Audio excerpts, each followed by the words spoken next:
Hola, ¿qué tal? Mi nombre es Mayra Alejandra Trujillo Castillo, estudiante de licenciatura en Filosofía de la Universidad Nacional Abierta y a Distancia. A continuación les voy a responder unas preguntas que van encaminadas hacia el tema de la modernidad y muchos aspectos que van relacionados con este tema. Entonces, cabe decir de que este video lo hago para el curso de Filosofía Moderna. Esta es la última fase del periodo 1601 del 2021.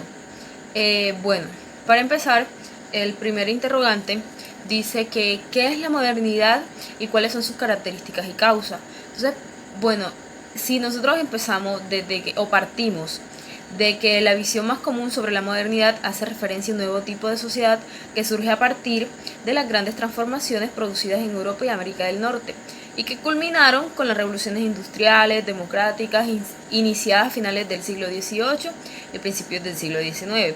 Eso es lo que nosotros vamos a encontrar si nos vamos, no sé, en una página de internet, en Google, donde sea. Entonces, por eso es que nosotros decimos que la modernidad como tal es uno de los tres grandes periodos en los que se divide la humanidad: edad antigua, edad media, edad moderna y bueno, también digamos que una cuarta edad que sería la contemporánea, que es la que estamos viviendo actualmente. Entonces, bueno, partiendo de lo tradicional, se asocia este término de la modernidad a la idea de una ruptura. ¿Por qué una ruptura?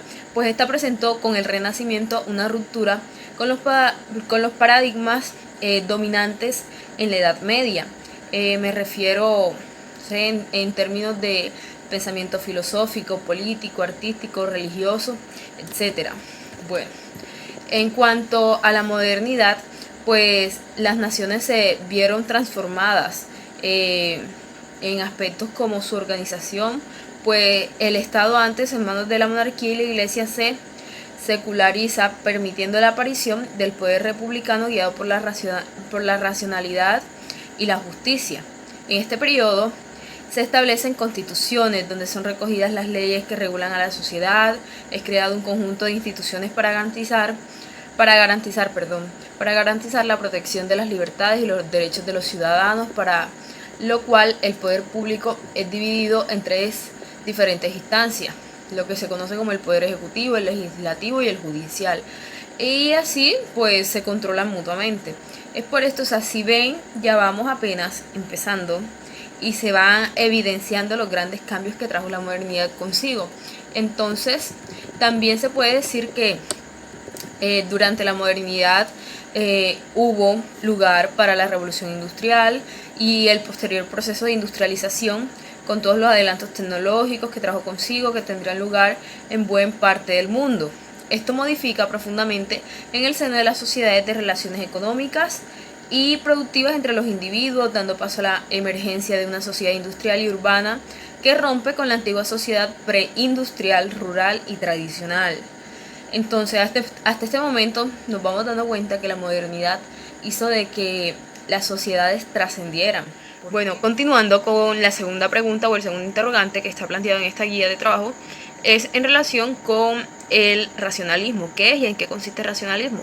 Pues vamos a partir de un concepto muy general y podemos decir de que este se entiende como aquella doctrina filosófica que afirma y sostiene la supremacía de la razón sobre la experiencia. Razón, experiencia. Entonces, el racionalismo es la absolutización de la razón.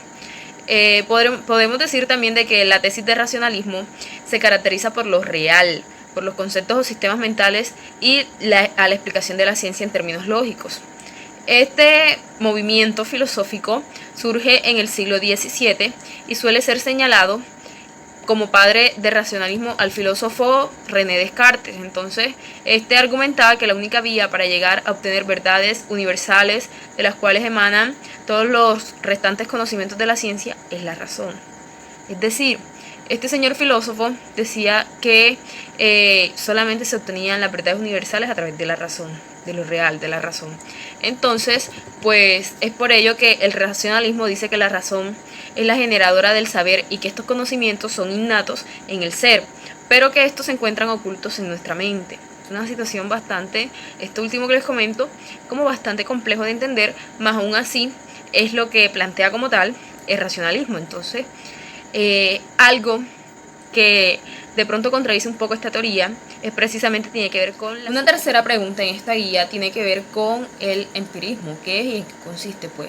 Este surgió como movimiento filosófico en la Edad Moderna, punto final de un proceso de pensamiento iniciado en la Baja Edad Media.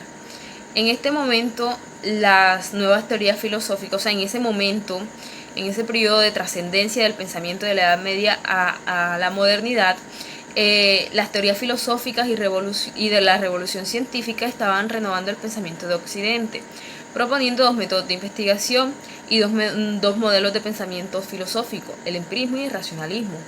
Entonces este fue particularmente desarrollado por distintos filósofos ingleses.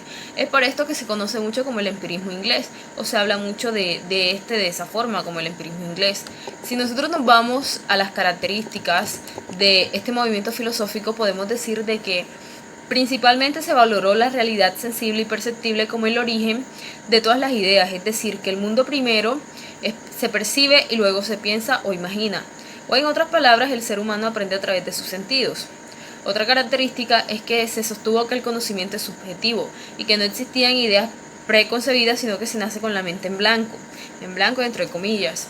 Entonces luego se va adquiriendo conocimientos a partir de experiencias internas, como pensamientos, emociones, etc. y extremas, así como experiencias materiales y físicas.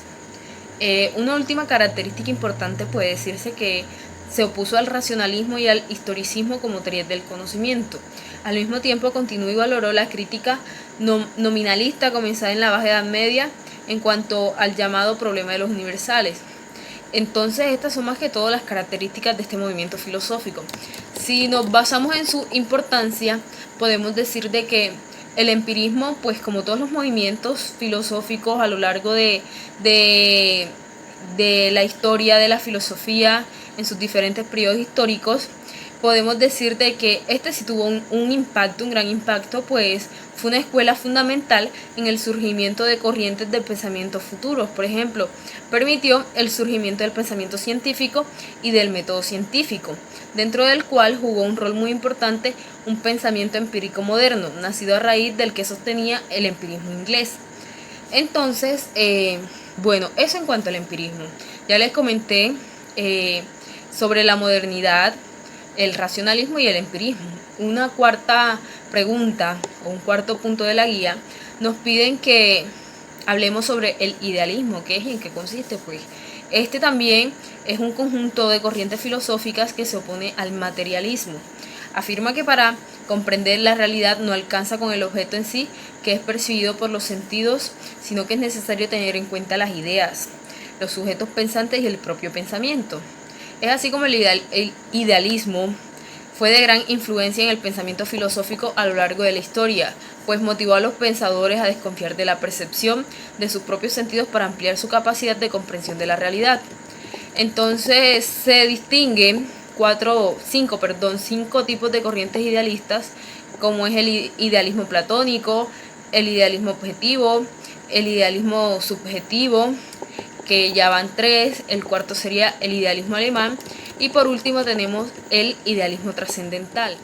Por otra parte tenemos también las características del idealismo. Una primera característica nos hace referencia a que se requiere del intelecto, que le permite formar una idea determinada de las cosas que percibe a través de los sentidos. Otra es que la razón no se identifica como lo finito material, sino que alcanza lo infinito, como puede ser la concepción de la existencia de Dios, un ejemplo. Otra es que la manera de conocer la realidad, es decir, los objetos en sí mismos, es por medio del intelecto y a través de la experiencia. Otra característica puede ser que no se conforma con lo que en apariencia perciben los sentidos, sino que está ligado a una realidad superior de la conciencia del ser.